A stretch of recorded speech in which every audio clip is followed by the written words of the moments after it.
up for Edgewater, for putting it on the for the cooks in the kitchen for keeping you all fed, and everybody keeping you liquored up. Cheers.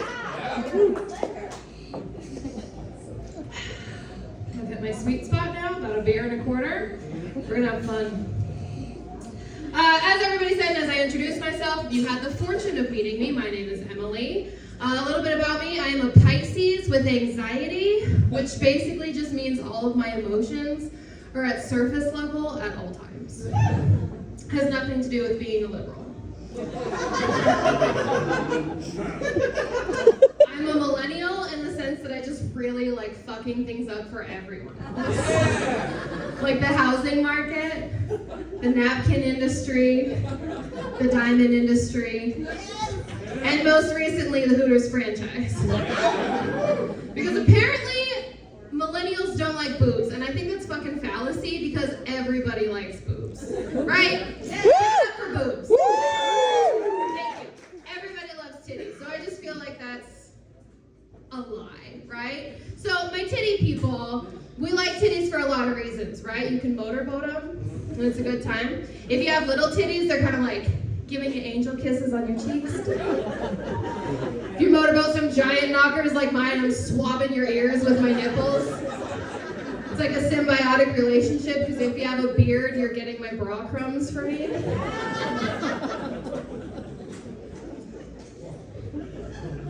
Yeah, being a millennial is fun. Where are all my booty people at? Who likes a big booty? Alright, slightly fewer of you, I get why. Big booties are great though, because they're literally always available to look at. Always. If you're not a booty person, I would consider giving it a try, because butts are great. Like, so many songs are written about butts. Like, butts are classic. Butts are classic. Who here is from Texas?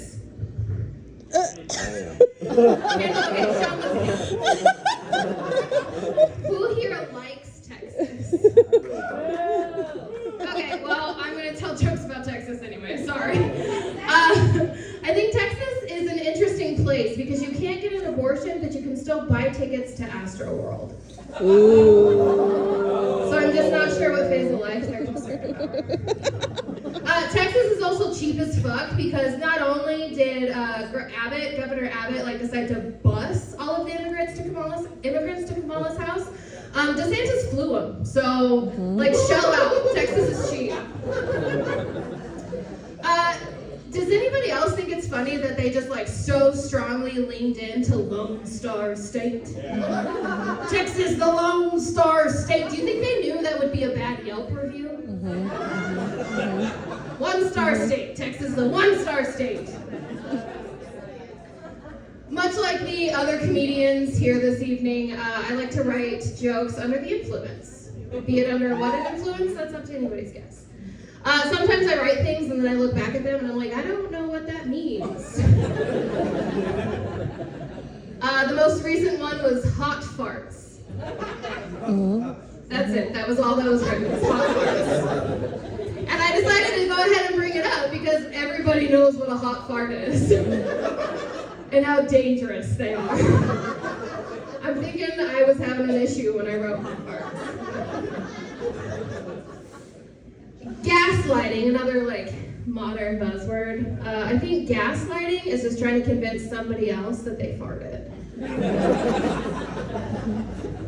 And does anybody else think it's funny that when somebody goes, ooh, do you smell that? Your first instinct is to I don't want to smell it, but my brain's just sniff. I wonder if it's an instinct to search for danger. Couple things you need to know about me. I'm queer, and obviously I'm in Doc Martens. I'm fat, obviously, look at me. And I'm polyamorous, obviously. In case you don't know what polyamory is, it's a free love type of deal, no contracts, but kind of contracts. Let's see who I can find here. You two, over here, the nice people that I met first thing this evening. Are you two married? How long have you been together? 10 years. 10 years? Do you have a certain side of the bed? Yes. And when you travel, Do you also sleep on that same side of the bed in the hotel rooms? Yes. Yes. Yeah? Okay, see, everybody resonates with that? When you're polyamorous, sometimes you don't get a fucking side of the bed. I'm just saying, I don't get that. So it's not for everybody. If you can't live without a side of the bed, it's not for you. It's not for you. It's not the jealousy, and there's not jealousy. It's not the jealousy, it's not like the, well, how do you fuck? It's, where do you sleep? Right? And it's not like, you say there's jealousy, like people are like, oh, I can never. I'm jealous, I'm so jealous. And it's not jealous over like who has the most sex or the attention. It's jealous over like who didn't have to fold the laundry, or like who got the alone time that night. Yeah. My girlfriend loves these jokes because she's a Leo. And she loves it when we make everything about her. Roast. Second thing about me, I'm fat, in case you couldn't tell. But I look at it as kind of a pro, right? Earlier I mentioned like big old titties, like it's a pro for me, it works for me. I also got a nice butt. Woo! If you're a titty person, great, my whole body feels like a titty. If you're an ass person, my whole body feels like an ass. So, really, y'all the winners when you pick somebody thick. There's also pros to it, because it's like, nobody's gonna snatch me up off the streets. Nobody wants to make 2 trips for groceries. Nobody's gonna look at me and be like, that's the one. I can get that one in my car easy. I'm too fucking heavy.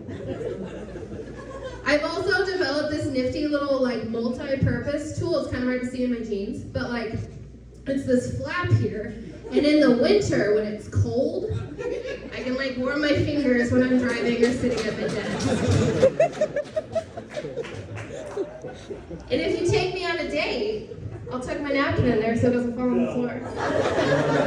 Because I may be like a thick fucking bitch, but I'm still a lady, okay? I use a napkin. This is, I don't know if it's just specifically a fat problem or if it's just like a pussy problem.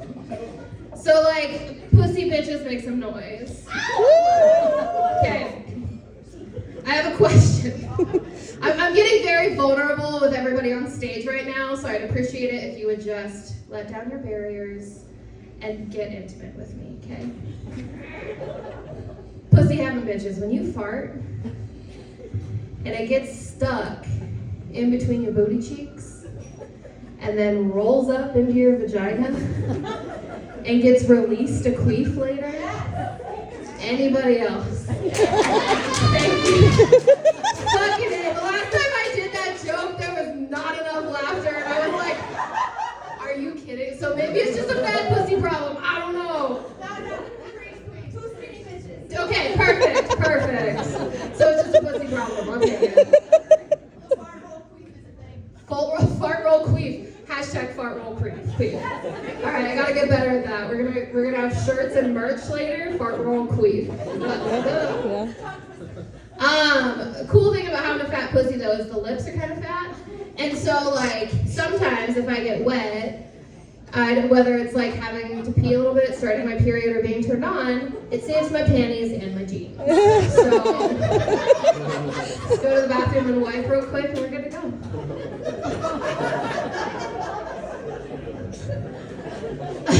All right. Thank you. We're gonna close it out with something slightly more innocent. Who here has seen like a Marvel movie or like a DC movie? Does anybody else watch them and be like, they're just destroying the fucking city right now? How does the city rebuild? So I have an idea for a new like ABC drama, Marvel Hospital. But it's not for the superheroes. It's for like the innocent collateral in the superhero fights. So you just like have the opening scene in the ER, and all of a sudden there's like nurses and doctors frantically rolling a gurney, and they're like, he's been hit by a bus thrown by the Hulk. What do we do? And they're like, I don't know, but this guy was hit by a dismembered alien part from Thor's hammer. What do we do? I just think that would be the type of like action medical drama I'm looking for. Who here enjoys toilet humor? Me.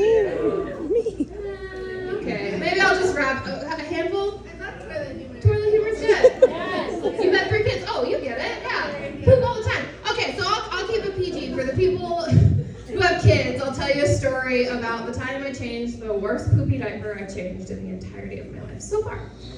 It's my nieces, my girlfriend's nieces, and the little girl is like, I have to go potty. And I'm like, all right, awesome, let's go potty. So I take her to the bathroom, and I pull down her pull-up, and it's full.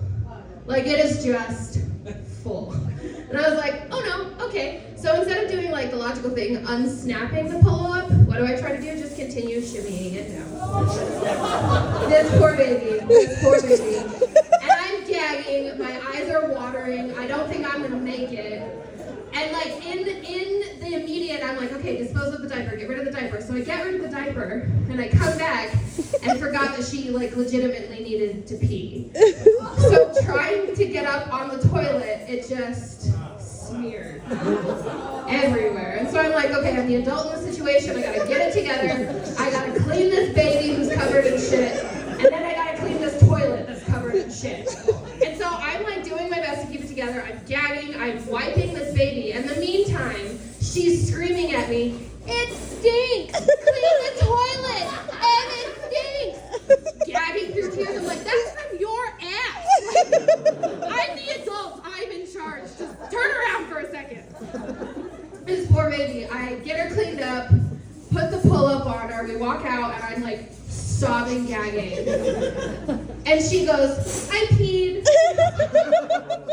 I know, good job. And then my sweet, loving boyfriend came in and finished cleaning it for me because I couldn't do it. And if that's not love, I don't know what is. Thank you so much for joining us this evening.